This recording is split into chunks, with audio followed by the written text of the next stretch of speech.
Football season is almost here, and Texas Tech is getting ready to welcome fans to the newly renovated Jones AT&T Stadium.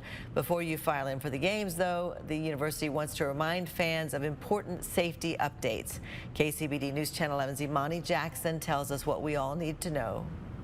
This football season, Texas Tech fans could see the debut of the new South End Zone project alongside the ongoing construction of the Womble Football Center. While the developments are exciting, they come with updates to safety, security, and traffic management.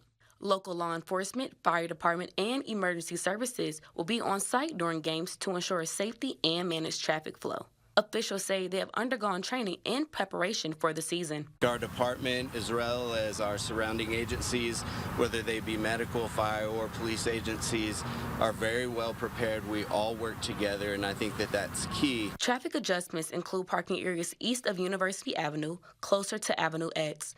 After the game, eastbound traffic on the Marshall Sharp Access Road will be restricted from turning south onto Avenue X in hopes of avoiding traffic jams. So watch and look and listen for the direction that they give you as you're traversing the game and leaving, whether it's on foot or in a car. To help make game day more enjoyable, officials recommend arriving early to avoid last-minute delays and staying hydrated, especially in the heat. Imani Jackson, KCBD News, Channel 11. And this